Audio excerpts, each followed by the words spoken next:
المصطفى أما بعد فأعوذ بالله من الشيطان الرجيم بسم الله الرحمن الرحيم إن الله وملائكته يصلون على النبي يا أيها الذين آمنوا صلوا عليه وسلموا تسليما اللهم صل على سيدنا ومولانا محمد معدن الجود والكرم وآله وأصحابه الكرام وابنه الكريم وبارك وسلم صلاة دائمة سرمدا أبدا بسم الله الرحمن الرحيم ليس بأمانيكم ولا أماني أهل الكتاب من يعمل سوءا يجز به ولا يجد له من دون الله وليا ولا نصيرا ومن يعمل من الصالحات من ذكر أو أنثى وهو مؤمن فأولئك يدخلون الجنة ولا يظلمون نقيرا ومن أحسن دينا ممن أسلم وجهه لله وهو محسن واتبع ملة إبراهيم حنيفا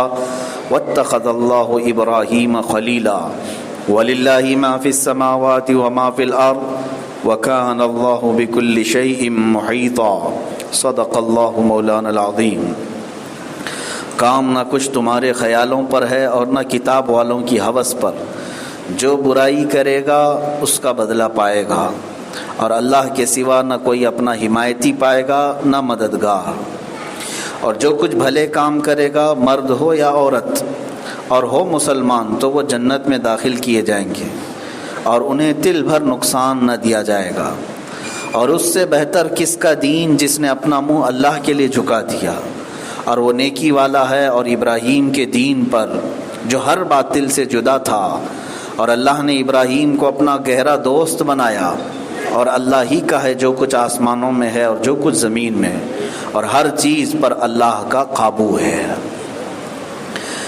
یہ آیتیں یہاں سے گمراہیت کو جن لوگوں نے اختیار کیا ان کے رد میں آئی، شیطان جن کو بھٹکایا، راستے سے ہٹایا یا لمبی امیدوں پہ ڈال دیا، جیسے کہ پچھلی تفسیر میں آپ نے سماعت کیا، تو رب تبارک و تعالیٰ نے ساتھ میں یہ بھی فرمایا شیطان کا وعدہ جھوٹ کے علاوہ کچھ بھی نہیں۔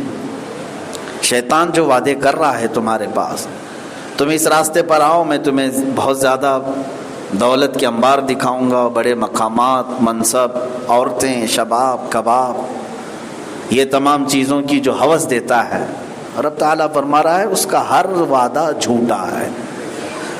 اور ساتھ میں اللہ نے یہ فرمایا وعد اللہ حقا، اور اللہ کا وعدہ سچا ہے، اللہ نے جو وعدہ فرمایا وہ حق ہے۔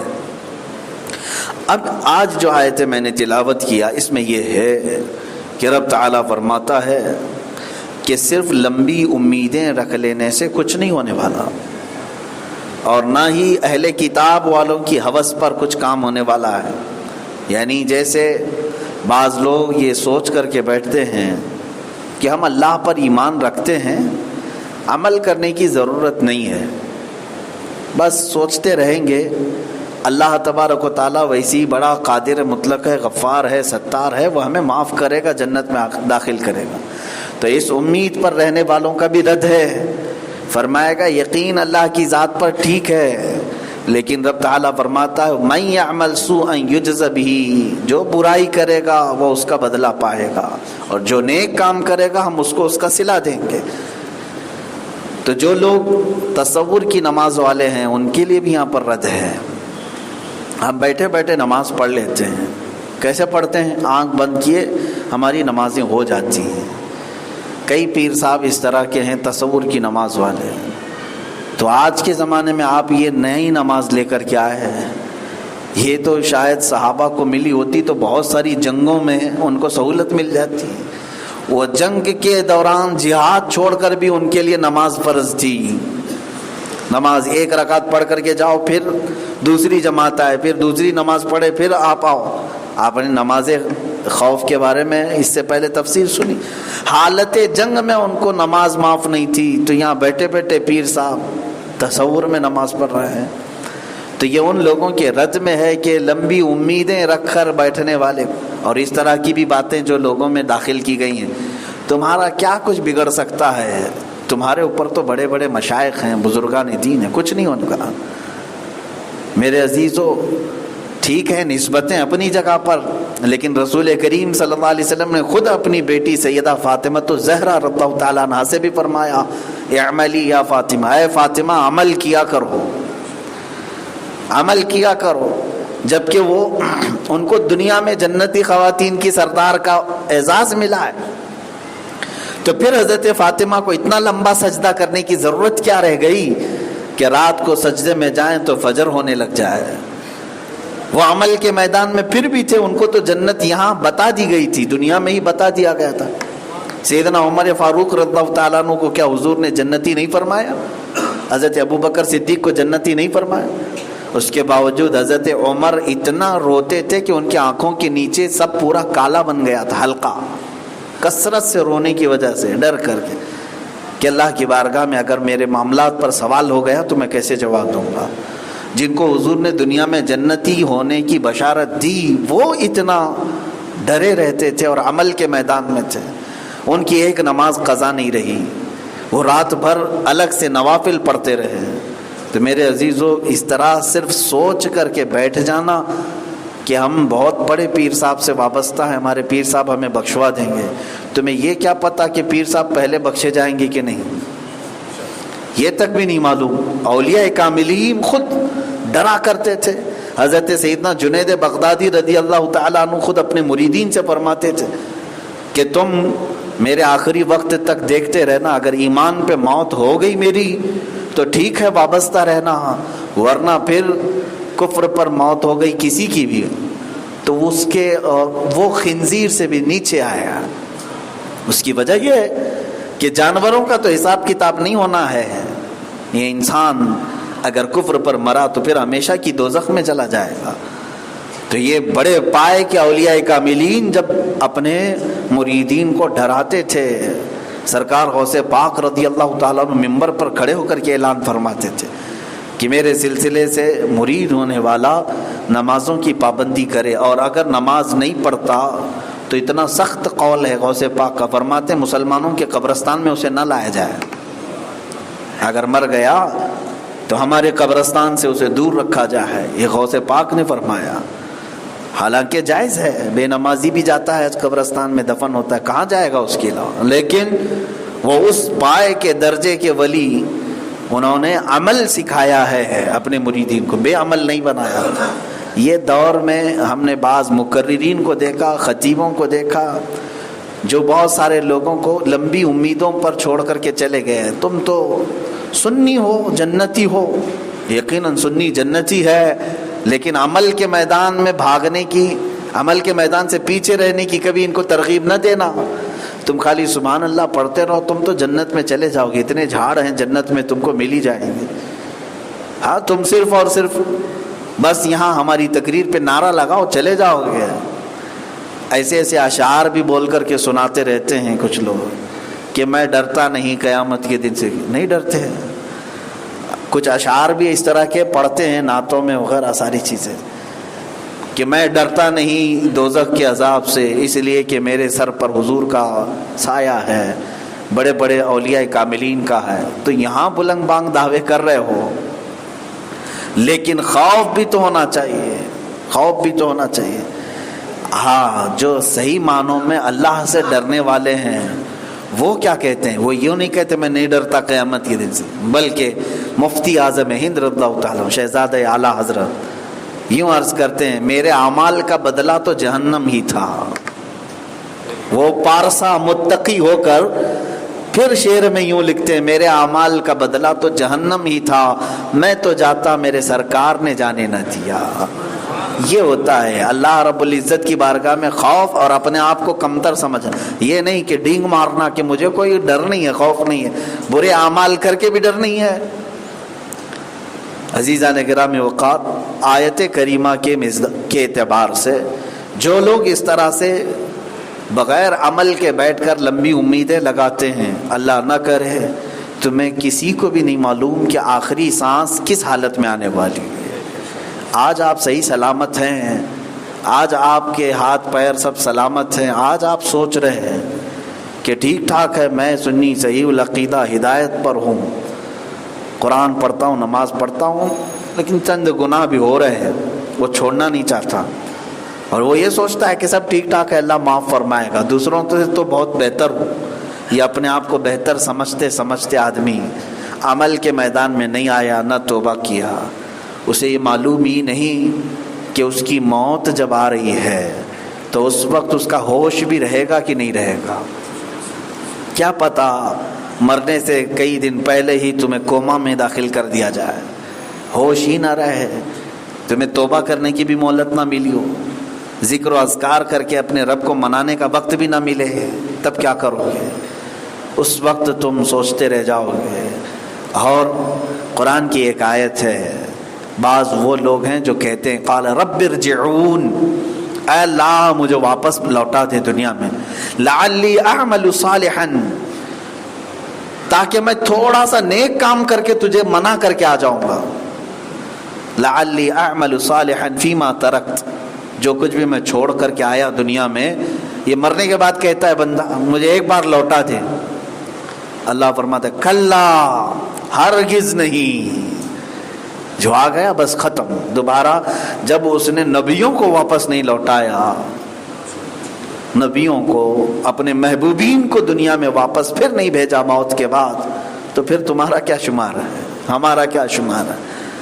اسی لیے کہا گیا ہے گیا وقت پھر ہاتھ آتا نہیں، سدا دورہ دکھاتا نہیں۔ جوانی میں کر عبادت، یہی وقت عبادت ہے۔ بڑھاپا آ گیا یا پھر ایسی بات آ گئی کہ تم سجدہ بھی نہیں کر سکتے، تب صرف اور صرف اپنی جوانی کو یاد کرتے رہ جاؤ گے۔ آج وقت ہے آپ کے پاس۔ تو اللہ تبارک و تعالیٰ نے یہی فرمایا کہ جو لمبی امیدوں پر رہ جاتے ہیں ان سے کچھ ہونے والا نہیں۔ ہاں جو نیک کام کیے ہم انہیں جنت میں ضرور داخل کریں گے، جو عمل کرتے رہے ہم انہیں جنت میں ضرور داخل کریں گے۔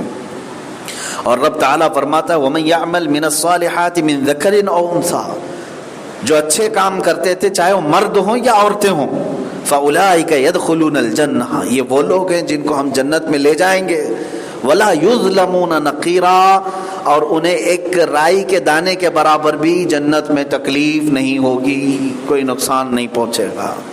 یہ وہ لوگ ہیں جو جنت میں جائیں گے۔ اے مسلمانوں، یہاں بیٹھ کر کے صرف جنت کی بات کرنا یہ دیکھنے میں آسان ہے، لیکن جانتے ہیں آپ جنت کے دروازے تک پہنچنے کے لیے وہ کتنا لمبا سفر ہے، قبر کے حالات سے گزرنا ہے تمہیں، حشر کے میدان میں وہ 50,000 سال کے برابر کا ایک دن پاس کرنا ہے، پھر تمہیں میزان عمل سے گزارا جائے گا، تمہاری نیکیاں اور بدیاں تولی جائیں گی، وہاں سے گزر کر کے پھر تمہیں پل صراط پہ چلنا ہوگا جو جہنم کے اوپر بنا ہوا ایک برج ہے، بہت سارے تو اس برج سے گر کر کے دوزخ میں گر جائیں گے، جا تو رہے ہوں گے جنت کی طرف، لیکن اعمال سیئہ، برے اعمال کے بوجھ کی وجہ سے لنگڑتے اور گرتے دوزخ میں گر جائیں گے۔ تو کتنا لمبا پروسیس ہے، تب جا کر کے وہ جنت کے دروازے پر پہنچے گا۔ اور یہاں بیٹھ کر کے کچھ لوگ جنت بانٹ رہے ہیں، کچھ لوگ یہیں سے مفت ٹکٹ بانٹ رہے ہیں۔ عزیزان گرامی، تم میں سے ہم میں سے کسی کو بھی یہ اختیار نہیں ہے۔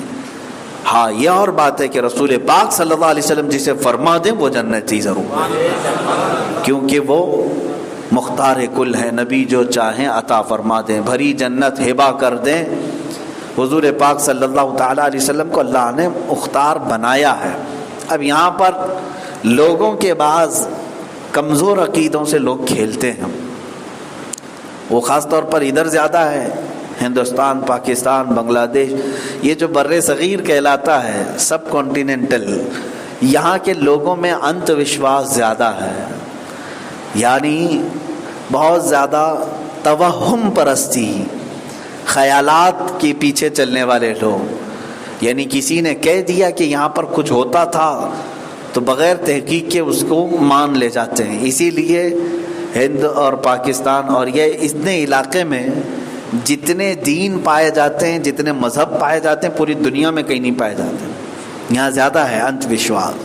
اور اسی طرح سے یہ تو چلے کفار و مشرکین کو جس طرف لے چاہیں ہانک لیتے ہیں ان کے پنڈت، ہاں ان کے وہ نبض کو جانتے ہیں، جو جتنا بہترین سائیکسٹ ہوگا اتنا بہترین پنڈت ہوگا، سائیکالوجی جس کو اچھی طرح سے آتی ہے وہ عروج پہ جائے گا. ان کے یہاں نفسیات سمجھنا ہے بس آدمی کی, تو نفسیات کے ذریعے سے وہ کھیلتے ہیں. کوئی بھی آیا اور کوئی شکایت لے کر کے آیا, سیدھے بابا نے کہا تیرے گھر میں فلاں فلاں ہے, تیرا دروازہ ٹیڑھا ہے, تیری کھڑکی ایسی ہے, کچن یہاں نہیں ہونا چاہیے تو وہاں ہونا چاہیے, ٹوائلٹ ادھر آ گیا. وہ بیچارہ لاکھوں کا توڑ پھوڑ کر لیتا ہے, اس کا اسی پر انت وشواس ہے. یہ تمام چیزیں جو یہاں پر پائی جاتی ہیں, اسی طرح سے بعض کمزور عقیدہ مسلمانوں کو کچھ لوگ جنت بیچ رہے ہیں. ایک فرقہ ہے بوری فرقہ, شیعوں سے نکلا ہوا ایک فرقہ ہے.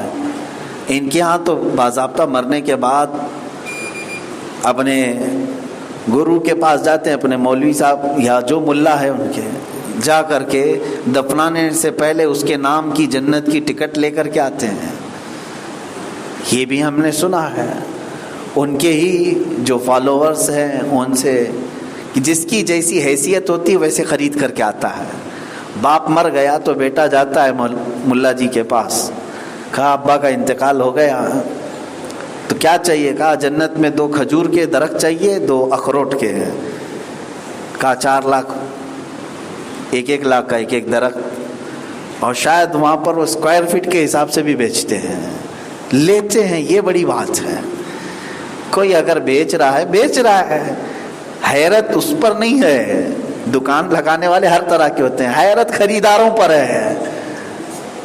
بھائی مارکیٹ میں ڈپلیکیٹ سونا بھی بیچنے والے آتے ہیں, لوہے کو سونا بھی کہہ دے, اس کا کیا قصور ہے. وہ ٹوپی ڈالنے والا 1000 ہیلے بہانے تلاش کرتا ہے, لیکن یہ اس کے چنگل میں آنے والے کتنے عقل مند ہیں یہ دیکھنا ہوتا ہے. جاتے بھی ہیں, چٹھی لکھا کے بھی لاتے ہیں, 4 لاکھ بھر کر کے رسید بھی لے آتے ہیں کہ ہم نے 50 بائی 50 اسکوائر فٹ جنت میں اپنے باپ کے لیے خریدا ہے 10 لاکھ میں, اور اس میں اتنے درخت ہیں, اتنے جھاڑ ہیں, اور لا کر کے کیا کرتے ہیں. کہاں دیکھا تم نے جنت کو؟ اس نے کہا لکھ کے دے دیا, ہو گئی بات. کہا ہاں بس پکا ہو گیا ہے, نکی ہو گیا ہے. لے جا کر کے اس کی قبر میں وہ چٹھی ڈالنا ہے بس, وہ 10 لاکھ کی رسید قبر میں رکھنا ہے. یہ انت وشواس ہے, اندیکھا. اس طرح کی باتیں میرے عزیزو عمل سے بیکار کرنا, لوگوں کو عمل سے دور کرنا. ظاہر سی بات ہے پیسے والا یہی سوچے گا چھوڑو کون سی نماز روزے ہے, مرنے سے پہلے مولانا کے پاس 10-15 لاکھ کی جنت لے لیں گے. وہ سمجھیں وہ بھی فلیٹ ملتا ہوگا وہاں پہ بھی, جیسے یہاں پر بکنگ ڈال کر کے رکھتے ہیں ویسے ان کے یہاں بھی بکنگ ڈالتے ہیں. اور میں نے یہاں تک بھی سنا انسٹالمنٹ میں بھی ملتا ہے. یہ سب چیزیں میرے عزیزوں کوئی لطیفہ نہیں ہے. حقیقی بات یہ ہے کہ اس طرح کی باتوں پر یقین کیسے کرتے ہیں, اور اس سے ہوتا کیا ہے, عمل سے دور کرنا. ماننے والوں نماز مت پڑھو, روزے مت رکھو, زکوٰۃ مت دو, جو کچھ بھی ہے وہ سب ہم لاسٹ میں دیکھ لیں گے. جاؤ ان کے ہاں تو ہے ہی ہے, لیکن بہت سارے بھولے بھالے سنی مسلمانوں کے درمیان کچھ پیر بھی ایسے ہیں. وہ کہتے ہیں بہت سارے مریدین خوش پھر رہے ہیں اپنے, کہا نماز وغیرہ, کہا سب پیر صاحب پڑھیں گے, ہمارے سب پڑھیں گے, وہ بخشوا دیں گے ہم کو. تو سارا ٹھیکہ ان کو دے کر کے یہ دندناتا ہوا بیل کی طرح گھوم رہا ہے. سب پیر صاحب کو کرنا کیا ہے, سال میں 1 مرتبہ آپ کچھ ہدیہ لے کر کے چلے جاؤ, ٹیکس دے کر کے آ جاؤ, باقی سب وہ کام کر لیں گے. تو میں نے کہا وہ پیر صاحب تھوڑی نا, وہ سی اے ہیں کیا تمہارے یہاں جو انکم ٹیکس سے تمہاری سب چیزیں صحیح کرا دیں گے. اللہ رب العزت کی بارگاہ میں بھی اس طرح سے کھیلنے والے لوگ ہیں. اس پوری قوم کو کیا کیا انہوں نے, بدعمل کر دیا, عمل سے دور کر دیا, نمازوں سے دور کر دیا. کئی ایسے لوگ ہیں, ان لوگوں کو میں یہ درس دینا چاہتا ہوں, ذرا عقل کا استعمال کرو, عقل کا استعمال کرو. تم آج کے دور میں نہ تمہارے پاس نیکیاں, نہ تمہارے پاس تقوی, نہ تمہارے پاس پرہیزگاری, پھر بھی نماز چھوڑ کر یہ کہتے ہو ہمارے حضرت بخشوا دیں گے, معاف کرا دیں گے. اگر ایسا ہی ہوتا تو دنیا کے بڑے پیروں میں غوث پاک کا نام آتا ہے، سرکار غریب نواز کا نام آتا ہے۔ مجھے ایک روایت کہیں سے لا کر کے دکھاؤ کہ غوث پاک نے فرما دیا کہ میرا مرید نماز نہیں بھی پڑھے گا تو میں اسے جنت میں لے جاؤں گا۔ بلکہ وہ تو الٹا کہہ رہے ہیں، اگر نہیں پڑھے گا تو ہمارے قبرستان میں بھی مت لاؤ، اس کو ہمارے قبرستان میں مت لاؤ۔